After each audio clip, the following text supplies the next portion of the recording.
नमस्कार शेतकरी मित्रांनो, आता मोठ्या प्रमाणामध्ये आपल्या इकडे लाल कांद्याच्या लागणी या झाल्या आहेत आणि आता आपल्याला एक पहिला स्प्रे घ्यायचा आहे. स्प्रे घेण्याचं कारण म्हणजे आता बऱ्याच शेतकऱ्यांच्या कांद्याला फुजीचा प्रॉब्लेम येतोय, प्लस मुळवा वाढण्यासाठी आपल्याला पहिला स्प्रे घ्यायचा आहे, ज्यामध्ये आपण सर्वात पहिले म्हणजे हारूचा वापर करू शकतो, ज्यामध्ये टेबिकोनेझोल प्लस सल्फर ह्या दोन फंगिसाइड मॉलिक्यूलचं कॉम्बिनेशन येतं.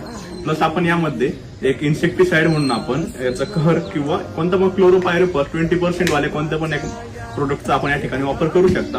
प्लस त्यामध्ये आपल्याला मुळवा फुटण्यासाठी ह्युमिक बेस्ड टॉनिक असेल किंवा आपण ह्युमिक पावडर जी राहते याचा आपण वापर करू शकतो. प्लस आपण यामध्ये सिलिकॉनचा सुद्धा या ठिकाणी वापर करू शकतो. अशा प्रकारे आपण पहिले एक कॉम्बिनेशन वापरू शकतो किंवा यानंतर दुसरं आपल्याला जर कॉम्बिनेशन वापरायचं असेल तर त्यामध्ये आपण सर्वात पहिले एक फंगिसाइड म्हणून आपण रोकोचा वापर करू शकतो. रोकोमध्ये थिओफिनेटमिथिल हा मॉलिक्यूल येतो आणि जर कूज आपली थोडी जास्त प्रमाणात असेल किंवा जास्त कांदे जर खराब असेल तर आपण रोको प्लस M45 या दोन फंगिसाइडचा